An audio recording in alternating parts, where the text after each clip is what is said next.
ഹരേ കൃഷ്ണ. എല്ലാവർക്കും നമസ്കാരം. ആത്മീയം ജഗന്നാഥനിലൂടെ മുരുകൻ്റെ ശബ്ദം എന്ന ചാനലിലേക്ക് സ്വാഗതം. ഭഗവത്ഗീത 1-ാം അധ്യായം ശ്ലോകം 17. കുന്തിപുത്രോ യുധിഷ്ഠിര അനന്തവിജയം നാമ നകുല സഹദേവശ്ച സുഘോഷമണിപുഷ്പകൗ. അർത്ഥം: കുന്തിയുടെ പുത്രനായ യുധിഷ്ഠിരൻ അനന്തവിജയം എന്ന ശംഖ് ഊതുന്നു. നകുലൻ മറ്റും സഹദേവൻ യഥാക്രമം സുഘോഷം എന്നും മണിപുഷ്പകം എന്നും പേരുള്ള ശംഖുകൾ ഊതുന്നു.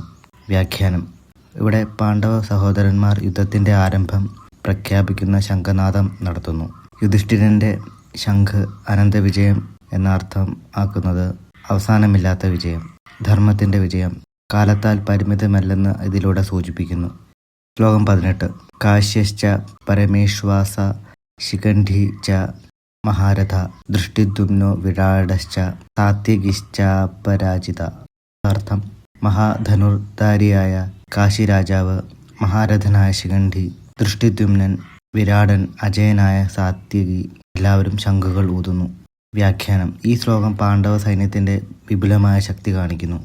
പല രാജ്യങ്ങളിൽ നിന്നുള്ള വീരന്മാർ ധർമ്മത്തിന്റെ പക്ഷത്ത് ഒന്നിക്കുന്നു.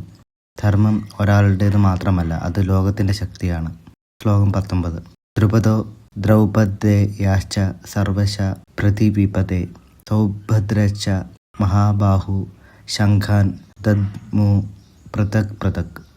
അർത്ഥം: ദ്രുപദൻ, ദ്രൗപദിയുടെ പുത്രന്മാർ, ശക്തനായ അഭിമന്യു എല്ലാവരും തങ്ങളുടെ ശംഖുകൾ വേർതിരിച്ചൂതുന്നു. വ്യാഖ്യാനം: ഇവിടെ യുവവീരന്മാരും യുദ്ധത്തിൽ പങ്കുചേരുന്നു. അഭിമന്യു പോലുള്ള യുവധീരന്മാർ പോലും ധർമ്മത്തിനായി യുദ്ധഭൂമിയിൽ നിലകൊള്ളുന്നു. ധർമ്മസംരക്ഷണം ഓരോ തലമുറയുടെ കടമയാണ്. ധർമ്മത്തിൻ്റെ ശബ്ദം ഒരിക്കൽ ഉയർന്നാൽ ലോകം മുഴുവൻ അതിനെ കേൾക്കും. നന്ദി, നമസ്കാരം.